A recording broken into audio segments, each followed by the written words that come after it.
Como siempre, comenzamos el programa charlando con un compañero de los medios, compañera en este caso. Licenciada en Periodismo por la Universidad Complutense de Madrid, completó sus estudios de posgrado y doctorado en el Departamento de Lengua y Literatura, obteniendo el Diploma de Estudios Avanzados en 2006. Su carrera profesional comenzó en la cadena SER, en la redacción y producción del programa Hoy por Hoy, dirigido entonces por Iñaki Gabilondo, y de 2001 a 2006 estuvo al frente del espacio líder de las madrugadas radiofónicas, Hablar por Hablar. Después de su periodo radiofónico, marchó a Televisión Española para hacerse cargo de la Dos Noticias. Además, es autora de éxito con 4 libros publicados, entre los que se encuentran un finalista al Premio Planeta en 2012, La vida imaginaria, y el recientemente publicado por Planeta, Los días felices. Estamos hablando de Mara Torres. Y nos vamos a ir con un aniversario que queremos compartir con todos vosotros. La 2, esta cadena para una inmensa minoría, cumple 50 años. Una televisión que apostó por formatos alternativos que se convirtieron en míticos. Y bueno, cuando hablas con alguien que no habla tu idioma, tienes que hablarle como le habla mi padre a los ingleses, muy despacio y muy alto. Sueños, días, que en tu idioma sería como sueñas noches. Mara Torres, buenos días. Buenos días, Ángel Carmona, el hombre que me hace madrugar. ¿Qué tal? Aquí estoy. Mara Torres, bienvenida y gracias por acompañarnos en Apaga y Vámonos. Hola, ¿qué tal? Alfonso, Elena, encantada de estar aquí. Buenos días. Hoy sí que podría haberme levantado con Carmona, la verdad. Pero me voy a levantar con vosotros. Está bien. Decíamos al principio que has publicado hace poco tu último libro, Los días felices, una historia de amor y crecimiento personal en la que su protagonista, Miguel, observa cómo cambia su vida cada 5 años. En clave de nosotros, estudiantes, es el tiempo que duran los dobles grados, porque en realidad nosotros con los dobles grados, pues 5 años uno, 5 años el otro, y el tiempo que muchos de nosotros llevamos en la universidad estudiando alguna carrera simultánea, pues de la rama de comunicación, que es nuestro caso. A ti, como a nosotros, supongo que aquellos 5 años estudiando periodismo también te cambiaron la vida. Pues sí, la verdad. Mira, cuando yo empecé la carrera, las licenciaturas duraban 5 años. Ahora, como dices, son grados y ha cambiado el plan de estudios. Y lo que pasa es que yo empecé a trabajar en segundo de carrera. En segundo de carrera hubo una especie de convenio que se hacía con algunas emisoras, en algunas asociaciones que había en la facultad, y entonces un compañero y yo empezamos a hacer un programa que se llamaba El Debate Universitario, en una emisora que se llamaba Onda Mini. Uh-huh. Entonces era los miércoles por la noche a las 12 en Gran Vía 31. En la 8ª planta de Gran Vía 31 estaban los estudios y la cadena SER estaba en Gran Vía 32, justo enfrente. Y entonces estábamos allí haciendo ese programa universitario, claro, que por supuesto gratis, llamando a nuestros colegas porque no venía ningún otro invitado. Les llamábamos, ya les cambiamos hasta el nombre y decíamos, parece tan fácil cruzar la Gran Vía y dar el salto. Y luego ya en tercero ya entré en la cadena SER y cuarto y quinto lo saqué ya trabajando de becaria en la cadena SER. O sea que es verdad que cambia la vida, la universidad. Yo soy una gran defensora de la formación académica, como sabréis si habéis leído por ahí algunas cosas mías, y es verdad que a uno le cambia la vida y sobre todo le abre la puerta al mundo profesional. En tu novela, precisamente, decía Miguel, que es el protagonista de tu obra, Los días felices, que uno de sus miedos en la vida era alcanzar el maldito punto de inflexión, que no era otra cosa al final que el aburrimiento constante, que la rutina, ¿no? Él se refería a que no quería acabar harto del amor, pero yo creo que también se puede llegar a ese maldito punto de inflexión en el trabajo. Entonces, en una profesión como la nuestra, ¿es importante ir rotando, ir probando nuevas cosas para no acabar desencantado o desgastado? Pues mira, es verdad que ese paralelismo entre el amor y el trabajo en general en la vida, ¿no? Ese punto de inflexión es verdad que puede aplicarse a varias facetas de la vida de uno o a varios mundos. El fantasma la rutina es un fantasma que da mucho miedo y el aburrimiento con las cosas que uno hace también. Afortunadamente en nuestra profesión es difícil aburrirse porque estamos trabajando con información que cambia cada día.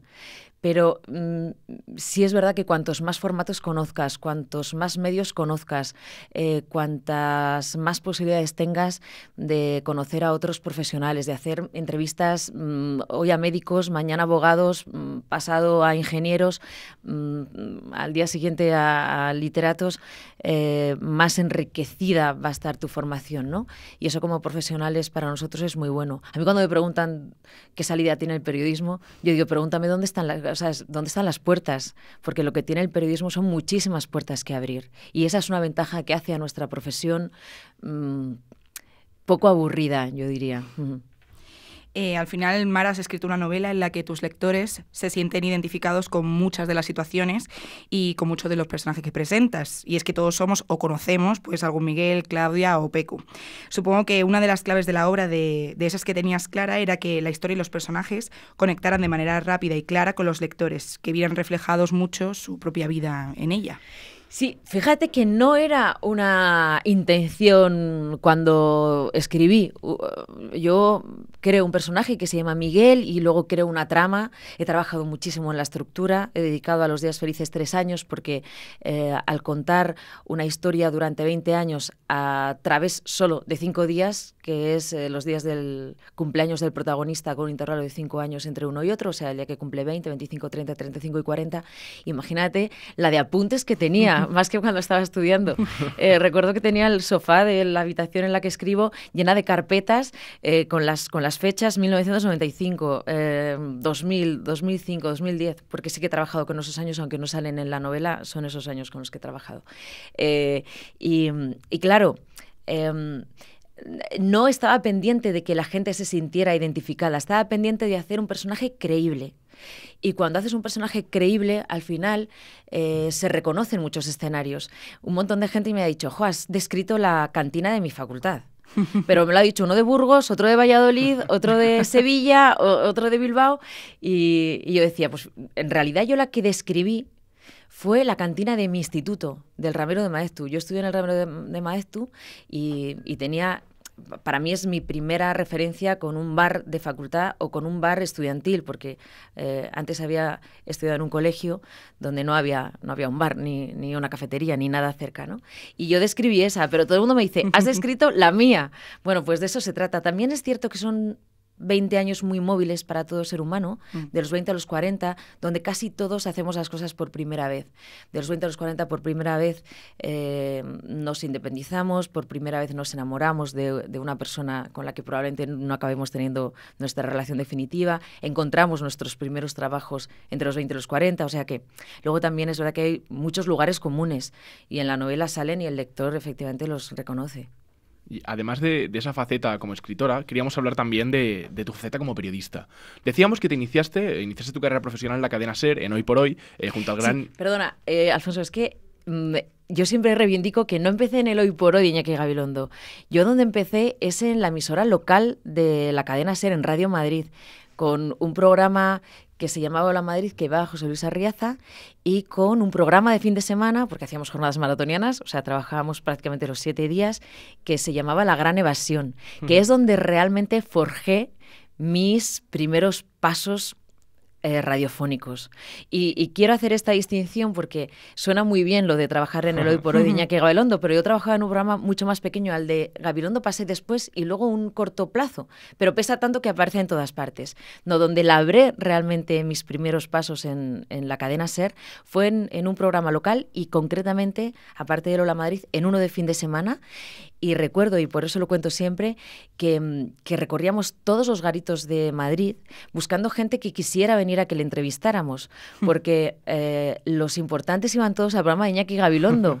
Y por eso reivindico el pequeño, el nuestro, ¿no? Porque decíamos, bueno, pues como no puede venir Serrat al nuestro, porque no, es que va el de Iñaki, pues nos íbamos a un montón de bares a ver quién cantaba, y entonces veíamos a un tipo cantar y nos gustaba.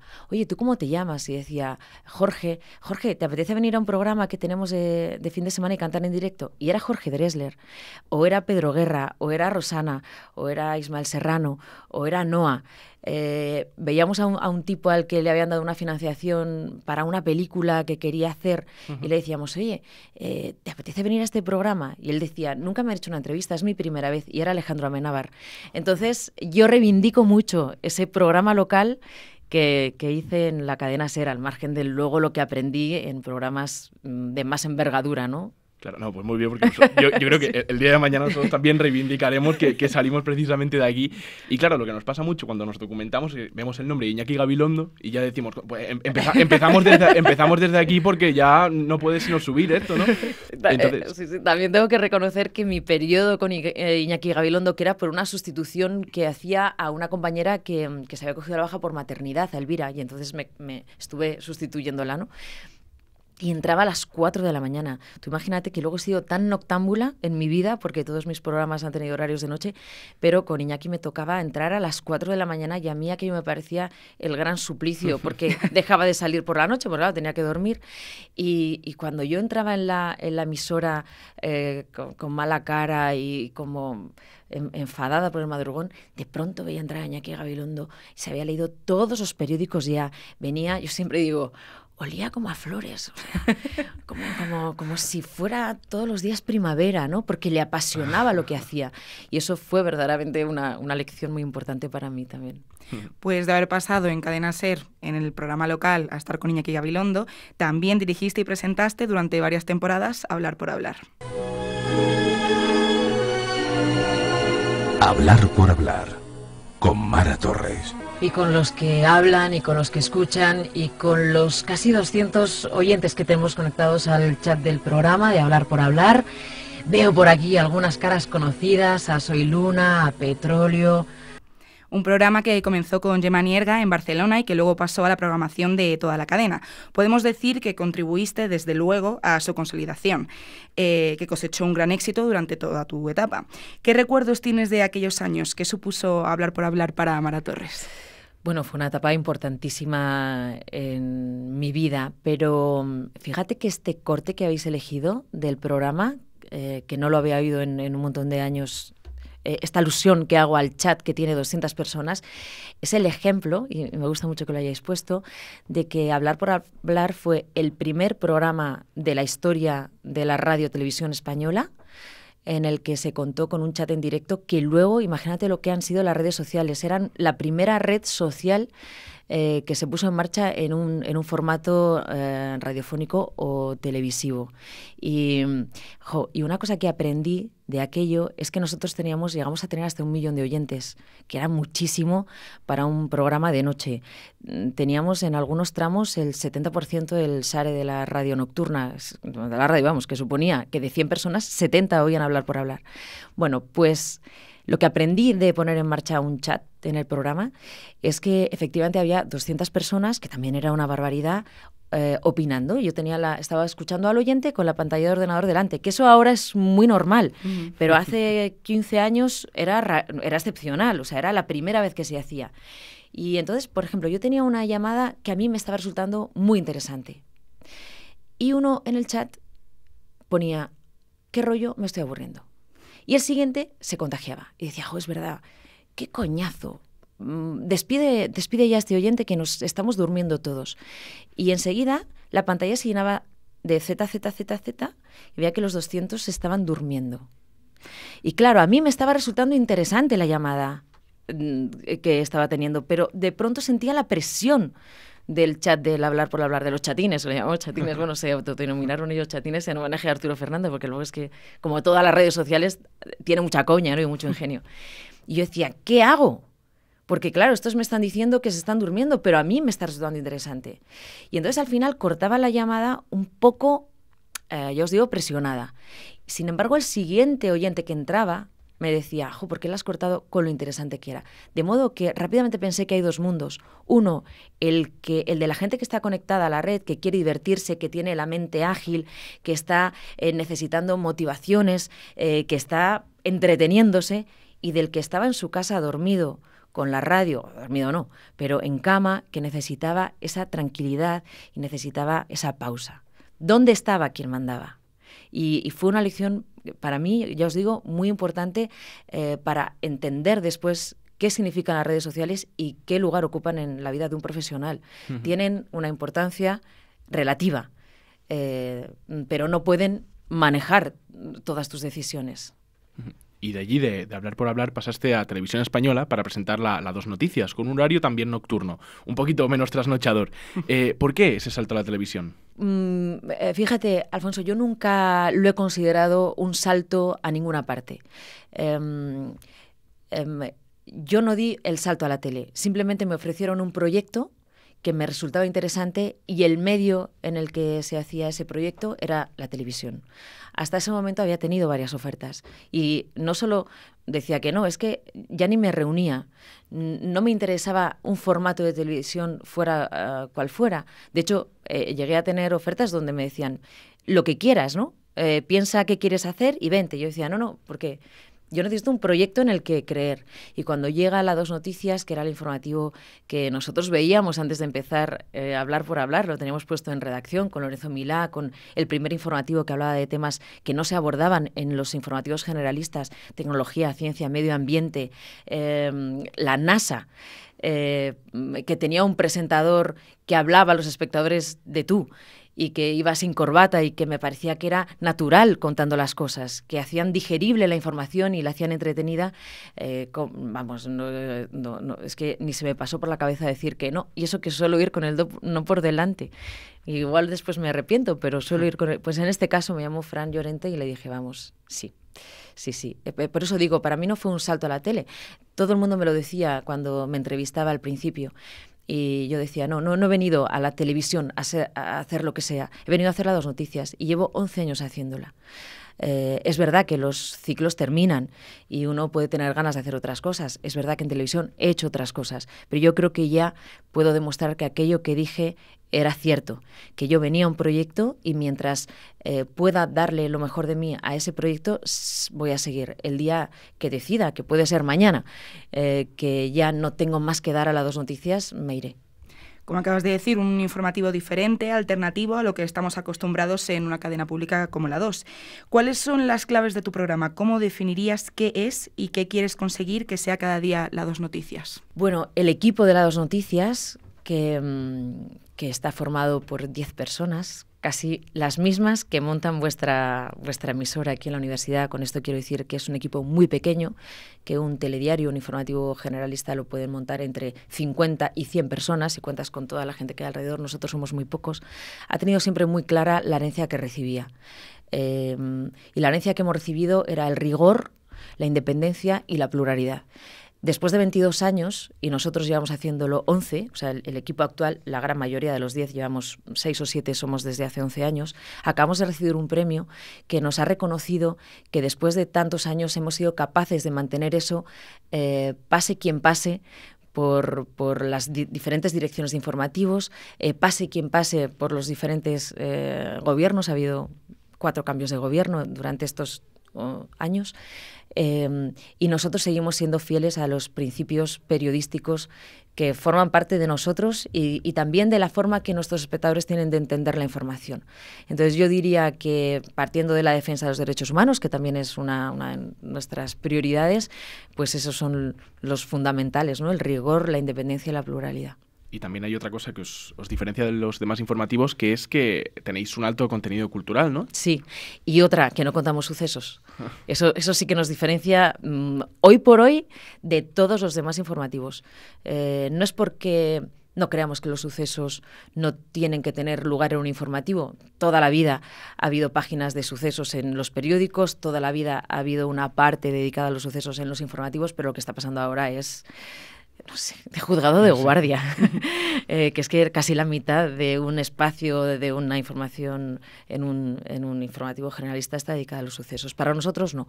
No es porque no queramos contarlos, sino porque creemos que las noticias que nosotros contamos tienen que trascender en la vida de los ciudadanos, tienen que tener una importancia más allá del ruido que pueda hacer algo que pasa en la puerta de tu casa. Y sin embargo creemos que de la cultura sale mucha reflexión interesante para el espectador. Tú estás dando una obra de teatro y en realidad estás hablando de política, estás hablando de economía y estás hablando de sociedad. Creemos que la cultura nos da y nos permite tener una mirada crítica acerca del mundo que nos rodea, y una mirada crítica nos hace más libres a la hora de tomar decisiones y de entenderlo. No queremos que nuestros espectadores sean personas que comen la información sin digerirla. Queremos que piensen sobre ella y la cultura nos ayuda mucho a eso. Y precisamente con esto que nos estás contando, ¿no funcionáis un poco como contrapoder mediático? A ver, ¿qué es el medio de comunicación si no va contra el poder? ¿Qué somos los periodistas si no tenemos que ser los más críticos, vigilantes y denunciantes de lo que hace el poder? Es que es el sentido del periodismo. ¿Por qué es tan importante lo que ha hecho el diario.es? Porque ha vigilado lo que pasaba. Le ha dado sentido también a nuestra profesión. A mí me parece que eso nos hace grandes a los periodistas. Y estoy segura de que la ciudadanía nos quiere también para eso. Los ciudadanos esperan de nosotros que no seamos complacientes, que seamos críticos con el poder en este país y a cualquier otro nivel, con Trump, con Putin, con Theresa May, con la Unión Europea. Me parece que es parte de nuestra labor, ser poco complaciente con el poder. Y siempre le pedimos a nuestros invitados que nos dejen un consejo para nuestros oyentes o para los que, como nosotros, dentro de poco pues nos enfrentaremos al mundo laboral que nos asusta un poquito, para ver cómo podemos enfocar pues el futuro. Pues mira, en estos días en los que la universidad parece en tela de juicio, yo querría hacer una gran defensa de la formación universitaria y académica, en una profesión como la nuestra que está sobre todo formada por el oficio. Cuando salgáis de aquí saldréis con una mínima parte de lo que luego os va a enseñar la profesión. Pero es verdad que esa mínima parte va a ser fundamental. La universidad mi madre siempre decía que era nuestra carta de libertad. Nos abre la puerta, como decía antes, a una profesión. Yo estoy segura de que la gran mayoría de los estudiantes se dejan la piel y las pestañas estudiando, haciendo exámenes, haciendo trabajos, yendo a clase. Y eso nos forma como personas y sobre todo nos permite a todos ser un poco más iguales. Mucha gente ha conseguido ser ingeniero, médico, abogado. Nos curan los médicos porque estudiaron en la universidad y aprendieron a sanarnos. Y entonces quiero hacer una grandísima defensa de la universidad como institución y me parece que los casos como los que hemos visto ahora son mínimos y gracias, por ejemplo, al periodismo se han denunciado y estoy segura de que tendrán consecuencias para bien de todos los estudiantes y de del mundo académico y universitario que lleva muchos años labrándose con mucho esfuerzo su papel en la sociedad.